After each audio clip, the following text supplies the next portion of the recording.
اتنا وقت نہیں کہ آپ کے سامنے تفصیلی گفتگو کی جائے، اس لیے کہ آپ کافی دیر سے مسجد میں آ کر بیٹھے ہیں، اس لیے کہ جو مسلمان جمعہ کے دن بھی خالی 2 رکعت پڑھنے مسجد میں آتا ہو اور اس کو 1 گھنٹہ 1.5 گھنٹہ مسجد میں بٹھا دیا جائے تو میرے دوستوں حالت کیا ہوتی ہے وہ ہم جانتے ہیں۔ مگر آپ اپنے مقدر پر جتنا بھی ناز کریں کم ہے، اس لیے کہ اللہ اپنے گھر میں اسی کو بٹھاتا ہے جس سے محبت کرتا ہے۔ بڑے بڑے بادشاہوں کے محلوں میں بیٹھنا اور ہے، مسجد میں بیٹھنا اور ہے۔ یہ الگ بات ہے کہ آج ہمارے دلوں میں مسجد کی اہمیت نہیں رہی۔ ہم دکانوں پر، ہوٹلوں پر کئی گھنٹے بیٹھ سکتے ہیں، مگر اللہ کے گھر میں چند منٹ بھی زیادہ بیٹھنے میں آ جائے تو نہ جانے ہم پر قیامت برپا ہو جاتی ہے۔ حالانکہ جس نے سمجھا اور جس نے جانا، جب ان کی بارگاہ میں ہم نے پوچھا کہ مسجد کیا ہے، بہت دور نہیں، آپ جس کو علی شیر خدا، مشکل کشا، فاتح خیبر، دامد رسول، زوزہ بطول، والد حسنین، جس کو آپ مولا علی کے نام سے جانتے ہیں، اور علی شیر خدا کی بات اس لیے کر رہا ہوں کہ مرحوم کو اکثر دیکھا کہ میرے دوست وہ علی کو بڑے یاد کرتے تھے، تاکہ ان کی محفل میں بھی علی کا ذکر ہو جائے اور آپ مسجد کی اہمیت بھی سمجھ جائیں۔ ہمارا تمہارا ایمان اور عقیدہ ہے کہ ہمارے نبی آمینہ کے لال عبداللہ کے لگتے جگر نے جو بھی کہا بالکل سچ کہا۔ ساری کائنات غلط ہو سکتی ہے، مگر ہمارا ایمان اور عقیدہ ہے کہ نبی کی زبان سے نکلی ہوئی بات کبھی غلط نہیں ہو سکتی۔ اسی لیے آپ دیکھیے اللہ تعالیٰ نے کم و بیش 1,24,000 انبیاء کرام کو دنیا میں مبعوث فرمایا، حضرت آدم سے لے کر حضرت عیسیٰ تک کم و بیش 1,00,000 یا 2,24,000 انبیاء کرام دنیا میں تشریف لائے۔ سب نے خدا کی وحدانیت کا اعلان کیا، سب نے خدا کے ایک ہونے کا اعلان کیا۔ آدم سے لے کر عیسیٰ تک ہر نبی نے کہا اللہ ایک ہے، اللہ ایک ہے، اللہ ایک ہے، مگر اللہ نے کسی کے کہنے پر نبوت کا دروازہ بند نہیں کیا۔ آدم 1,000 سال تک کہتے رہے، نوح 950 سال تک کہتے رہے، ابراہیم سینکڑوں سال کہتے رہے، ہر نبی کہتے رہے اللہ ایک، اللہ ایک، اللہ ایک، مگر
قل هو اللہ احد، اے محبوب تو کہہ دے وہ اللہ ایک ہے، اللہ ایک۔ اب اندازہ لگاؤ کہ خدا کو بھی اگر کسی کی زبان سب سے زیادہ پیاری ہے تو آمنہ کے لال کی زبان ہے، اور اسی زبان کو دیکھ کر اعلیٰ حضرت عظیم البرکت تاجدار اہل سنت مجدد دین و ملت الشاہ امام احمد رضا فاضل بریلوی یوں کہتے نظر آتے ہیں، میں نثار تیرے کلام کا، زور سے آپ یہ نہ سمجھنا کہ ہم بولیں گے تو بابا کی تقریر لمبی ہو جائے گی، میں اپنے ٹائم پر ختم کر دوں گا۔ میں نثار تیرے کلام پر ملی یوں تو سب کو سبحان، وہ سخن ہے جس میں سخن نہ ہو، وہ بیان ہے جس کا بیان ہے۔ اب اندازہ لگائیے جس کی زبان اتنی پیاری ہے، اتنی پیاری کہ رب اپنی ربوبیت اپنی وحدانیت ابھی اعلان کروا رہا ہے تو اپنے محبوب کی زبان سے، محبوب تو کہہ دے وہ اللہ ایک ہے، تو کہہ دے وہ اللہ بے نیاز ہے، تو کہہ دے وہ اللہ لم یلد ولم یولد ہے، تو کہہ دے وہ اللہ کفوا احد ہے۔ اتنی شان والی میرے محبوب کی زبان ہے، اسی زبان سے میرے آقا نے فرمایا تھا انا مدینۃ العلم وعلی بابها، جو سے میں علم کا شہر ہوں، علی اس کے دروازے، انا مدینۃ العلم وعلی بابها، میرے آقا فرماتے ہیں میں علم کا شہر ہوں، علی اس کے دروازے۔ اور نبی کے پاس کتنا علم ہے کون اندازہ لگا سکتا ہے؟ حضرت آدم کے بارے میں قرآن نے کہا وَعَلَّمَ آدَمَ الْأَسْمَاءَ كُلَّهَا، کہ حضرت آدم کو اللہ نے ساری نام والی چیزوں کا علم دے دیا۔ دنیا میں جتنی بھی نام والی چیز ہے ہر چیز کا نام آدم کو معلوم، کتنی زبانیں آدم کو معلوم۔ قرآن کی تفسیروں میں لکھا ہے کہ حضرت آدم کو اللہ تبارک و تعالیٰ نے 7 لاکھ بھاشاؤں کا علم عطا فرمایا، 7 لاکھ زبان کا علم، یعنی دنیا میں جتنی بھی زبانیں بولی جاتی ہے ہر زبان کو حضرت آدم جانتے تھے، مگر پھر بھی آدم کا علم مصطفیٰ کے علم کے برابر نہیں۔ جب آدم کے علم کی بات آئی تو اللہ نے قید لگا دی، نام والی چیزوں کا علم دیا، اور جب مصطفیٰ کے علم کی بات آئی تو اللہ نے قید نہیں لگائی، اللہ نے فرمایا وَعَلَّمَكَ مَا لَمْ تَكُن تَعْلَمْ، مصطفیٰ جو بھی نہیں جانتے تھے سب ہم نے سکھا دیا۔ کیا سکھایا؟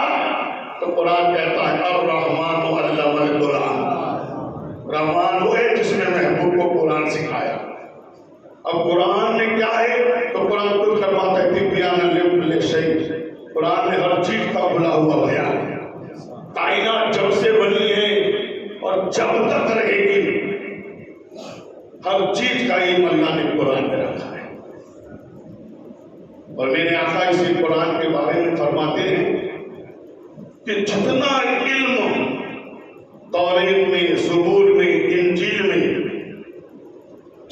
صحائف انبیاء میں، لوح محفوظ میں جتنا علم ہے وہ سارا علم اللہ نے جمع کر کے قرآن میں رکھ دیا ہے۔ زور سے کہیے قرآن دیکھنے میں تو میرے دوستوں مختصر لگتا ہے، کس پاروں کا قرآن ایک بچہ بھی اٹھا لیتا ہے، مگر میرے دوستوں آپ اس کو مختصر نہ سمجھیے، جتنے علوم ہیں دنیا میں وہ سارے علوم اللہ نے قرآن میں رکھ دیے۔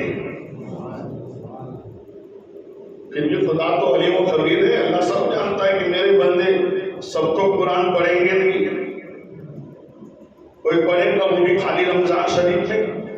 اس لیے کہ آج کل ہم نے قرآن کو سمجھا کیا ہے، جب دادا کی شکرات چلتی ہو تو باپ بیٹے سے کہتا ہے بیٹا جا، سکرات چلتی ہے، کئی دن سے سکرات کا عالم ہے، جان نکلتی نہیں ہے۔ عالموں سے سنا ہے کہ جب کسی کی سکرات مشکل ہو جائے، سخت ہو جائے تو اس کے سامنے سورہ یاسین پڑھی جائے، جلدی جا، تیرے نانا نے تیری ماں کو شادی میں قرآن دیا تھا، آج تک ہم نے تاک سے نیچے نہیں اتارا ہے۔ موبائل چھوٹے تو اترے نا قرآن، جلدی جلدی جا سورہ یاسین پڑھ تاکہ دادا قبرستان میں جائے، مکان اپنا ہو جائے۔ ہم نے یہی قرآن کو سمجھا ہے، خالی قسم کھانے کے لیے ہم قرآن کو اٹھا لیتے ہیں۔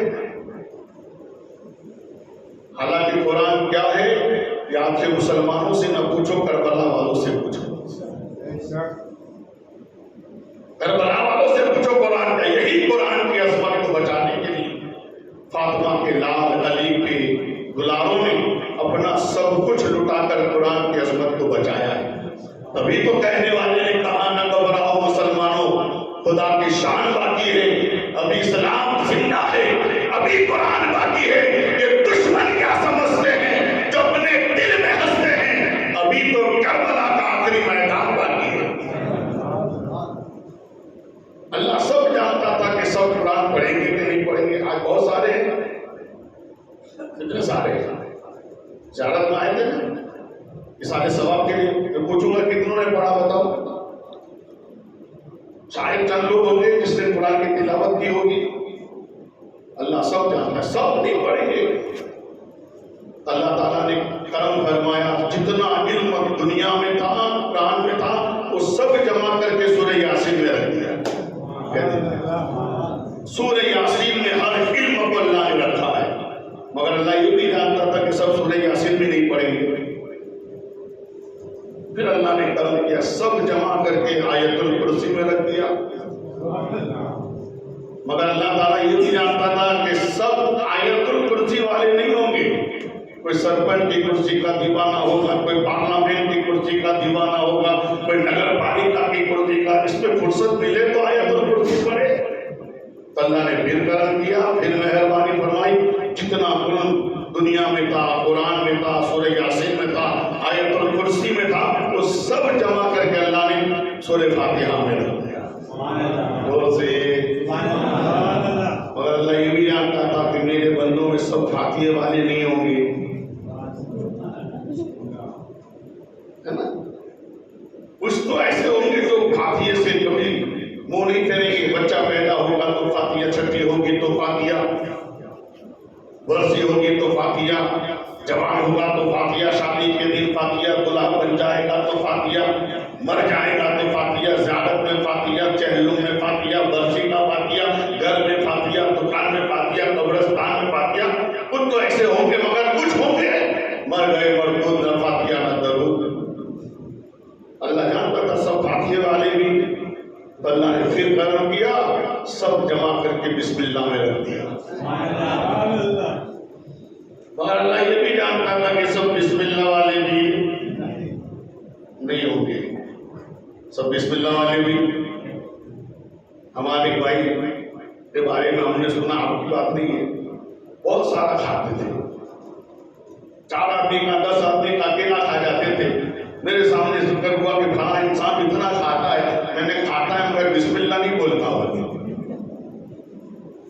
ورنہ بسم اللہ بول کر اگر کھاؤ نا 3 آدمی کا کھانا 5 آدمی کھا لے، 5 کا 10 کھا لے۔ اور اگر میرے آقا کے دست مبارک کا کٹورا ہونا تو 70 صحابہ دودھ پی لے، سب کا پیٹ بھر جائے پھر بھی دودھ ختم نہ ہو۔ ہمارے پکانے کا عالم اور ہے، نبی کے دینے کا عالم اور ہے۔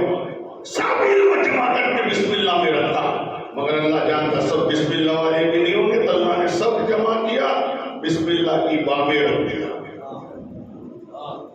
مگر سب والے بھی نہیں ہوں گے، کوئی ABCD والا بھی ہوگا نا، تو اللہ تعالیٰ نے پھر کرم کیا، سب جمع کیا، اور باقی نیچے جو نقطہ ہے اس نقطے میں رکھ دیا۔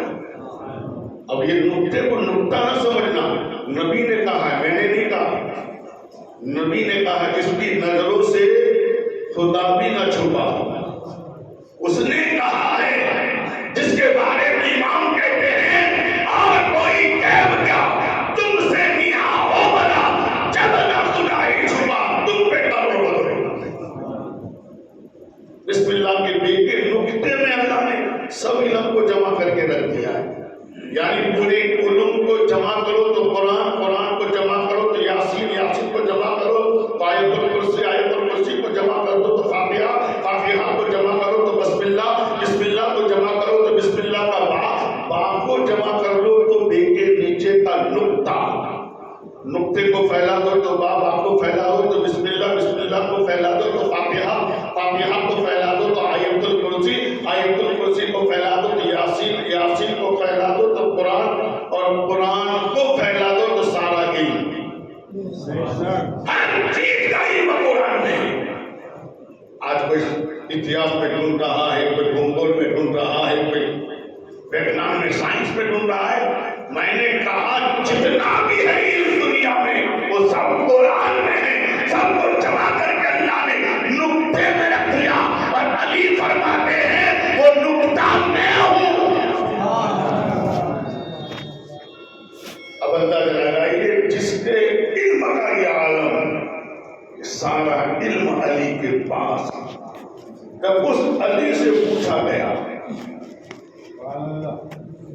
اس علی سے کہا گیا اے علی بتاؤ، ایک طرف جنت ہو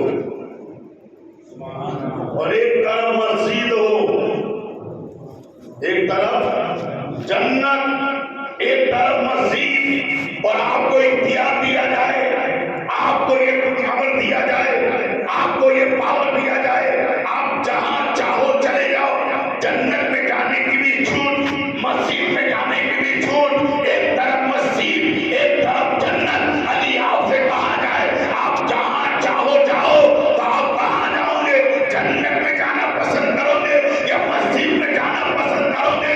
تو وہ علی جو علم کے شہر کا دروازہ ہے، جو قرآن کے دیکھے نیچے کا نقطہ ہے، وہ علی فرماتے ہیں اگر مجھے یہ اختیار دیا جائے، یہ پاور دیا جائے کہ جنت میں جانا ہو تو جنت میں جاؤ، مسجد میں جانا ہو تو مسجد میں جاؤ، علی فرماتے ہیں میں جنت میں جانا پسند نہیں کروں گا، میں مسجد میں جانا پسند کروں گا۔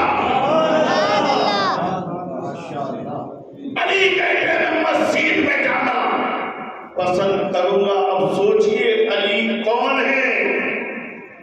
جو سارے علم والوں کے سردار، جو سارے ولیوں کے سردار، خالی آپ ولی نہیں، میرے دوست امام الاولیاء ہے، جس کے گھر میں پیدا ہونے والا ایک ایک بچہ بھی آئے گا میرے دوستو حقدار بن کر پیدا ہوا۔ حسن کو دیکھو تو ولی، حسین کو دیکھو تو ولی، زین العابدین کو دیکھو تو ولی، امام جعفر کو دیکھو تو ولی، جعفر صادق کو دیکھو تو ولی، موسیٰ کاظم کو دیکھو تو ولی، علی رضا کو دیکھو تو ولی، نقی کو دیکھو، تقی کو دیکھو، حسن عسکری کو دیکھو، غوث اعظم کو دیکھو، غریب نواز کو دیکھو، شاہ عالم کو دیکھو، قطب عالم کو دیکھو، ارے قیامت کے نزدیک آخر میں آنے والا امام، امام مہدی کو دیکھو،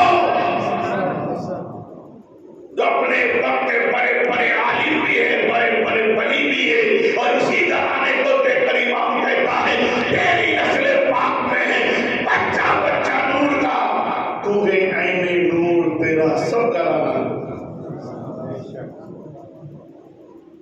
اب بتاؤ اتنی سمجھدار، اتنی علم کی صلاحیت والا، جس کو علم کا سمندر کہا جائے، تب بھی غلط نہیں ہوگا۔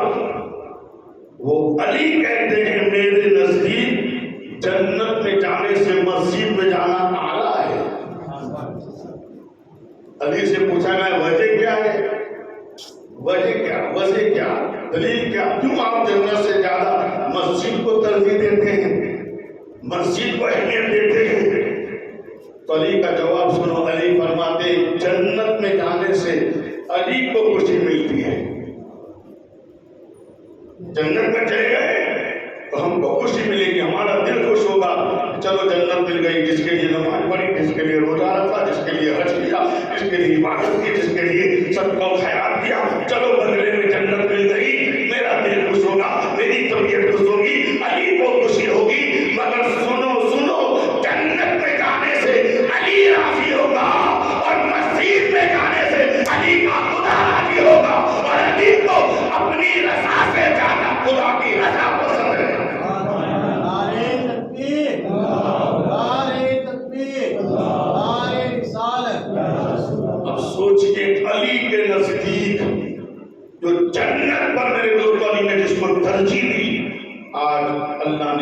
وہاں بٹھایا ہے۔ مسجد میں بیٹھنا ارے گہرے نتھوں کا کام نہیں ہے۔ مسجد میں بیٹھنا چاہے نماز کے بہانے، چاہے تلاوت کے بہانے، چاہے تجزیے کے بہانے، زیارت کے بہانے، جب تک اور مسجد میں بیٹھے رہے نا اپنی قسمت پر ناز کرو، اس لیے کہ مسجد کو ہم خدا کا گھر کہتے ہیں۔ آپ کا گھر اور خدا کا گھر بہت فرق ہے۔ جتنا اللہ اور بندوں میں فرق ہے نا اتنا ہی میرے دوستوں خدا کے گھر میں اور ہمارے گھر میں فرق ہے۔ اگر آپ کے گھر میں آپ کسی کو بلانا چاہو تو یہ آئے گا۔ اب آپ دل پر ہاتھ رکھ کر بولیے کہ آپ اپنے گھر میں کس کو بلاؤ گے؟ جس سے محبت کرو گے اسی کو تو بلاؤ گے۔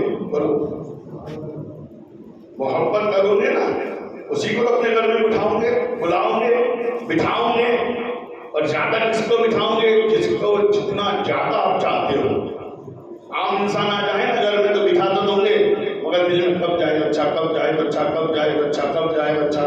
مگر اللہ کرم کر دے، مہربانی کر دے، اور جس سے تو سب سے زیادہ محبت کرتا ہے وہ تیرے گھر میں آ جائے تو تو سوچے جب تک بیٹھے رہے اچھا ہے، زیادہ بیٹھے، زیادہ بیٹھے، زیادہ بیٹھے۔ تو تیرا دل تیرے گھر میں اسی کو زیادہ بٹھاتا ہے جس سے تو زیادہ محبت کرتا ہے۔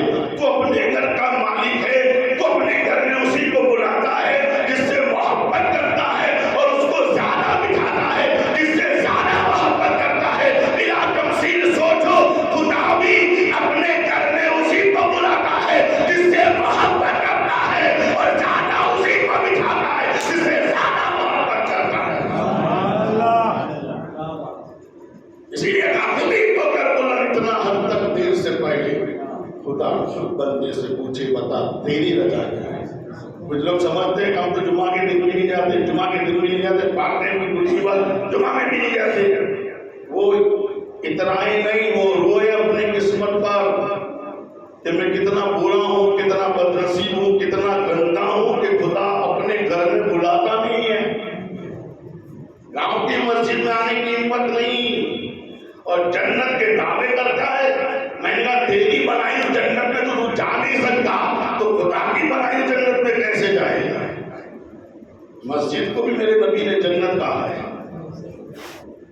جنت کا باغیچہ کہا ہے۔ اور جو یہاں کی جنت جانا سیکھ لے گا نا تو یہ جنت کے صدقے میں اللہ وہاں کی جنت اجازت کرے۔ میرے دوست اس لیے جب بھی مسجد میں جانے کی بات آئے نا شوق سے جاؤ، دل سے جاؤ، مچل مچل کر جاؤ، اور یہ سوچ کر جاؤ کہ آج خدا مجھ پر مہربان ہے کہ آج خدا نے مجھے اپنے گھر میں بلایا ہے۔ ایک لطیفہ بھی یاد آیا، ایک بادشاہ اپنے غلام کے ساتھ بازار میں خرید و فروخت کے لیے گیا۔ اتنے میں اذان ہوئی تو غلام نماز کا پابند تھا۔ آج جتنے لوگ مالدار ہوتے ہیں نا وہ مسجد سے دور ہوتے ہیں، مسجد غریبوں کے لیے بنی ہوئی ہے۔ ذرا پیسہ آتا ہے تو لوگ نماز چھوڑ دیتے ہیں۔ ذرا تجارت بنی، دھندا بڑا، کاروبار بڑا، ٹائم نہیں ملتا ہے، ٹائم نہیں ملتا ہے۔ میرے دوستوں یہ مت سمجھ کے کروڑ پتی بن گیا تو اللہ تجھ پر بڑا مہربان نہیں۔ دولت سے اپنے آپ پر اترانا مت۔ اگر دولت کی بنیاد پر کوئی بڑا ہوتا تو زمانے میں قارون سب سے بڑا ہوگا، محل کی بنیاد پر کوئی بڑا ہوگا تو شداد بڑا ہوگا، حکومت سلطنت کی بنیاد پر کوئی بڑا ہوگا تو نمرود فرعون بڑا ہوگا، لشکر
نہیں جس کے پاس دنیا کی دولت ہو، اچھا اور بڑا وہ ہے جس کے پاس نبی کی محبت کی دولت ہو۔ بادشاہ چلا گیا غلام کو لے کر بازار میں، خرید رہے تھے، اذان ہو گئی، غلام نے کہا اذان ہو گئی، چلو نماز پڑھنے۔ بادشاہ نے کہا تم پڑھ لے۔ غلام چلا گیا نماز پڑھنے کے لیے۔ نماز پڑھنے کے بعد اس کو عادت تھی نفل پڑھنے کی بھی، نفل پڑھنے میں اس کو ذرا مزہ آ گیا، دو رکعت کے بعد پھر 2 رکعت، پھر 2 رکعت، پھر 2 رکعت۔ ادھر بادشاہ قریب و فرض سے بھاری ہوا، دیکھا کہ کافی ٹائم ہو گیا ابھی تک غلام آیا نہیں۔ مسجد میں پہنچا، دروازے پر کھڑا رہا، باہر پڑے کر آواز دیتا ہے چلنے میں بہت دیر ہو گئی، باہر نکل، باہر نکل۔ اندر سے غلام کہتا ہے کیسے نکلوں، یہ نکلنے نہیں دیتا ہے، کیسے نکلوں، یہ نکلنے کا بادشاہ کو چلا رہا ہے، میری حکومت، میری سلطنت، میرا دبدبہ یہاں چلتا ہے، کون ہے اندر جس کو نکلنے نہیں دیتا؟ پوچھا کون ہے جو تجھے نکلنے نہیں دیتا؟ تو غلام نے کہا جو تجھے اندر آنے نہیں دیتا۔ کیا سمجھے میرے دوستو، مسجد میں جانا یہ بد نصیبوں کا کام نہیں، نصیب والوں کا کام ہے۔ جسے چاہا گھر پہ بلا لیا، جسے چاہا بنا لیا، یہ بڑے کرم کے فیصلے، یہ بڑے نصیب کی بات ہے۔ آپ زیارت کے بہانے بھی مسجد میں بیٹھے، جتنی دیر بیٹھے نا، میرا ایمان کہتا ہے جنت کی حوریں تم پر ناز کرتی ہوگی، اللہ کے فرشتے تم پر میرے دوستو رحمتوں کو نازل کرنے کے لیے بے قرار ہوں گے، اس لیے کہ تم آج خدا کے گھر میں بیٹھے ہو، اور یہاں آج تم نے جو بھی ذکر و اذکار کیا ہے نا میرے دوست، آج اس کا پتہ تمہیں چلے یا نہ چلے، جب قبر میں جاؤ گے، میزان عمل پر پہنچو گے، تب پتہ چلے گا کہ میرے سبحان اللہ درود شریف کلمہ شریف پڑھنے کا مقام کیا ہے۔ میرے آقا فرماتے ہیں کہ اگر میزان عمل میں ترازو کے ایک پلے میں ساتوں زمین ساتوں آسمان بلکہ ساری کائنات کو رکھ دیا جائے، اور دوسرے پلے میں کچھ نہیں خالی اللہ کا نام رکھ دیا جائے، تو نبی فرماتے ہیں اللہ کے نام کا پلہ بھاری ہو جائے گا۔ اب کس کا اللہ کو پسند آ جائے، کس کا سبحان اللہ کہنا، کس کا درود پڑھنا، کس کا کلمہ پڑھنا، کس کا ذکر پسند آ جائے، وہ تو اللہ ہی جانتا ہے۔ مگر میرے دوستو اگر آج کسی کا بھی پسند آ گیا نا تو مغفرت مرحوم کے لیے تو فائدہ ہے ہی، مگر وہ جو یہاں بیٹھا ہے نا، اس محفل میں بیٹھا ہے، اللہ اس کو بھی محروم نہیں رکھتا ہے۔ اگر محفل میں کوئی ایک کو بھی اللہ قبول کر لیتا ہے تو اللہ ایک کے صدقے میں سب کو قبول فرما لیتا ہے۔ اس لیے جب بھی ایسی محفلیں دیکھیں اس میں شرکت کی میرے دوستوں کوشش کریں، دور نہ رہے، یہ نہ سمجھ رہے کہ وہاں جانے سے میرا ٹائم بیکار جائے گا، ارے یہی تیرے لیے ٹائم ہے، یہاں بیٹھنا ہی تیرے لیے قیامت کے لیے میرے دوستوں بخشش کا ذریعہ بن جائے گا۔ اس لیے میرے دوستو اللہ کے گھر سے محبت کرو، مرحوم کے لیے دعا کرتے اللہ تعالیٰ عبدالستار بھائی کی زندگی میں چھوٹی نیکی کے کام کیے، اللہ ہر نیکی کو اپنی بارگاہ میں قبول فرمائے۔ اگر انسان ہونے کے ناطے سستی میں، کاہلی میں، بے درکاری میں اگر کوئی غلطی، کوئی خطا، کوئی لغزش ہوئی ہے تو اللہ اپنے فضل و کرم سے محبوب کے سکتے اس کے ہر گناہ کو معاف فرمائے اور ان کی بخشش فرما کر جنت الفردوس میں اعلیٰ سے اعلیٰ مقام عطا فرمائے۔ کیا بھروسہ ہے زندگانی کا، آدمی بلبلا ہے پانی کا، یہ استقامت پیغام سفر دیتی ہے، زندگی موت جانے کی خبر دیتی ہے۔ واخر دعوانا